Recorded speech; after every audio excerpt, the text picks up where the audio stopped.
secondly, as we get into the Coach K aspect of this, let me say this, and you're going to be mad at me for saying this. I am a little sad to see Coach K go. And let me explain why. It's not because I'm a Duke fan. Not because I'm a Coach K lover. Never met Mickey, never met Coach K, never met any of the daughters, never even met, I'm not a Duke guy. But here is why, to me, I am sad to see Coach K go. Because Coach K makes Duke matter, and Coach K makes college basketball matter in a way that right now nobody else in the sport doesn't. So let me explain that element of this. If you remember back to last Wednesday's episode, I did a segment on, there was a certain media member that said, the average fan is rooting for Duke and rooting for Coach K. And I said, I don't believe that, but I do believe that this team is less hateable and that Coach K, as time has gone on, has been less hateable. That was what I said on this show on Wednesday. Well, let me tell you what you guys and girls told me. You told me, Torres, you are dead wrong. I don't think that I have ever had more reaction to a segment than the one I did on Coach K last Wednesday's show, Does America Actually Want Duke to Win? Because what you guys and girls told me, and I don't know if I just had a brain fart or if I just whiffed or whatever. Sometimes I just got to take an L because I got something wrong. And what you guys reminded me of, I assume, it's not that I assumed, it's that in the moment, in the Final Four, the New Orleans air, the drinks, the food, it's getting to me. And I assume that most of us just kind of hate Coach K because at some point he beat our favorite team in an important moment. And what you guys and girls reminded me of was, no. We hate him because you guys in the media praise him and throw rose petals at his feet, and he's kind of a jerk in a lot of cases. And this is to relitigate Coach K's whole career. He's done a lot of good. He's raised money for cancer. He's done a lot of good in his life. So this isn't to throw dirt on Coach K, but as many of you pointed out, he's done a lot of things that annoy people, right? Like, he's just done a lot of things that you're like, dude, just why did you do that? The incident a few years ago with Pitt when Jeff Capel came in and he's yelling at the Cameron Crazies, be nice, he's one of us. Like, that was just weird. His defense of Grayson Allen when Grayson Allen was indefensible. Now, Grayson Allen wasn't, murdering people or anything, but Grayson Allen was being an idiot, and Coach K basically acted like it was no big deal. You can go through the years, through the history books. You can go back to the early 90s. There's a famous story of he didn't like some of the stuff that was being published in the school newspaper at Duke, and he brought in the student newspaper and the student newspaper staff and yelled and screamed at him. It ended up getting recorded, and it became a national story. There's been a lot of things on the court and off the court. People haven't liked the way he has handled things. And so why I bring it up is because of the fact that you guys and girls reminded me of it. But what it also tells me, what it also is indisputable is this. You watch Coach K, you hate, let me backtrack. What is indisputable in what you guys and girls told me is this. Coach K matters, okay? You may love Coach K if you're a Duke fan. Most of you hate Coach K because you're not a Duke fan, but Duke matters on the national stage, and that is why I'm sad to see him go. When I said I'm sad to see him go, I'm sure a lot of you were like, Torres, you're drinking the Kool-Aid like all these other guys in the media. No, I'm not. But why I'm sad to see Coach K go is because what I said a moment ago. He makes Duke matter, he makes college basketball matter, and love him or hate him, you care about Coach K, okay? And what do I mean by that? Sports at its best, why we watch sports, is for the emotional element of it. And the best, the best things in sports, the things that you tune into more than anything, are the people that are either the greatest at what they do, like a Michael Phelps. Everybody watched Michael Phelps. You could say you didn't, but you did.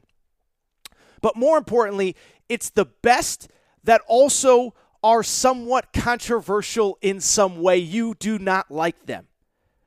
But you watch, though. You watch, and that is the important part that I'm trying to get out of this, is I'm tripping over my own words here. But at the end of the day, think about sports and think about the guys and girls that we watch the most in sports. Tom Brady.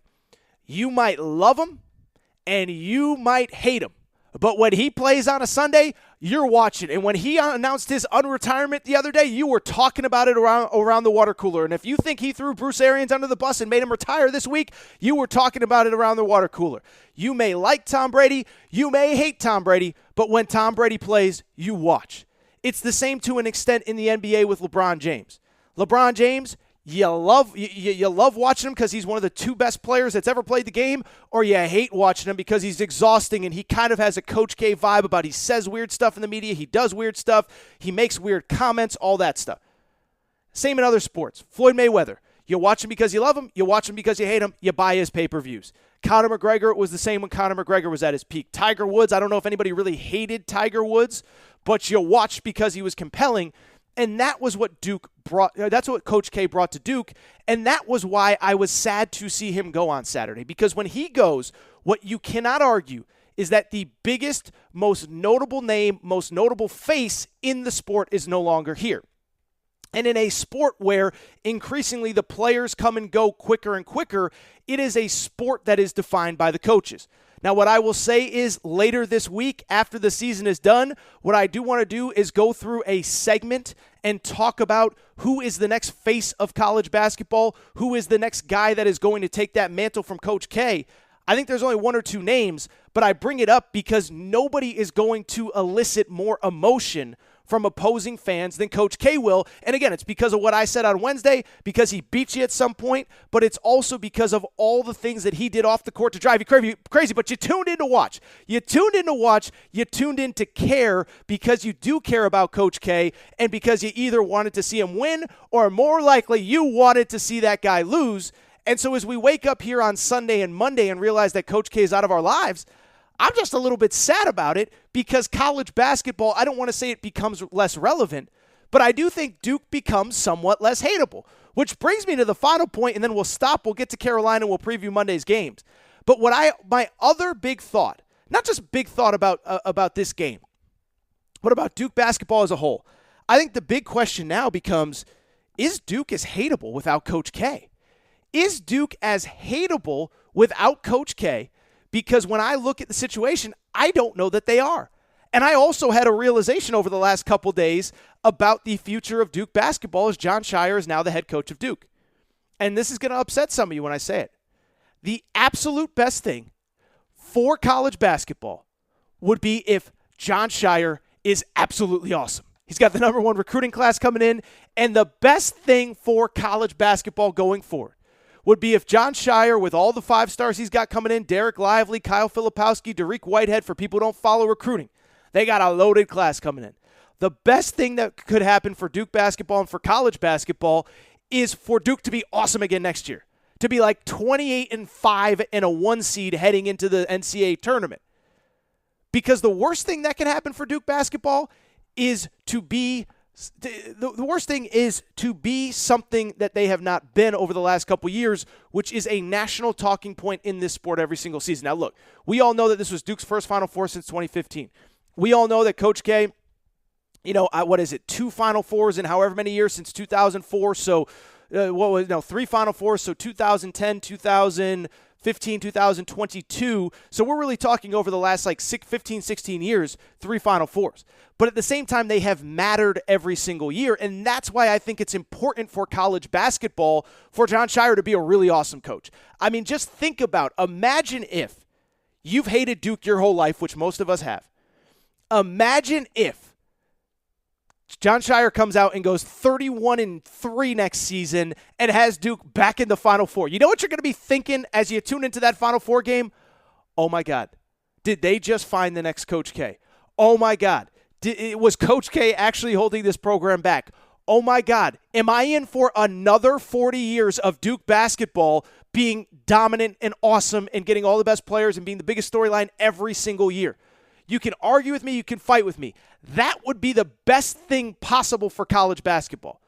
The worst thing possible would be one if Duke is either really bad or if they're just okay. I think in a lot of ways, being really bad would be very entertaining in its own right.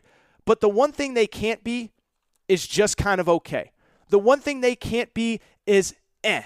And why do I bring it up? It is because when I think about Duke, what they cannot be next year is 23-8 and a 4 seed and lose in the first round. What they cannot be in 2024 is 22-11 and a 6 seed and lose in the first round. because college basketball, while there are a lot of other great programs, and again, like I said, later this week, we're going to talk about who is the face of college basketball. What does Duke's exit mean for Carolina? What does it mean for Kentucky? What does it mean for Arizona? What does it mean for Villanova, Kansas, whoever? These programs that maybe they step in to become the next Duke. But you know what will also be good for college basketball? If John Calipari keeps Kentucky at a very high level, and I know it's easy to criticize John Calipari right now, but if he keeps them at a level where they're getting a 1-2 seed every year competing for a national championship, if Mark Few does what he has done over the last 20 years, get Gonzaga on the cusp again and again and again and again, if some of these other programs, whether it's Arkansas with Eric Musselman, whether it's Juwan Howard at Michigan, whoever, if those programs continue to elevate, and then, oh, by the way, Duke is still awesome too. So I don't want to belabor the point, but that is my thought. Duke does feel just a little bit less hateable right now without Coach K.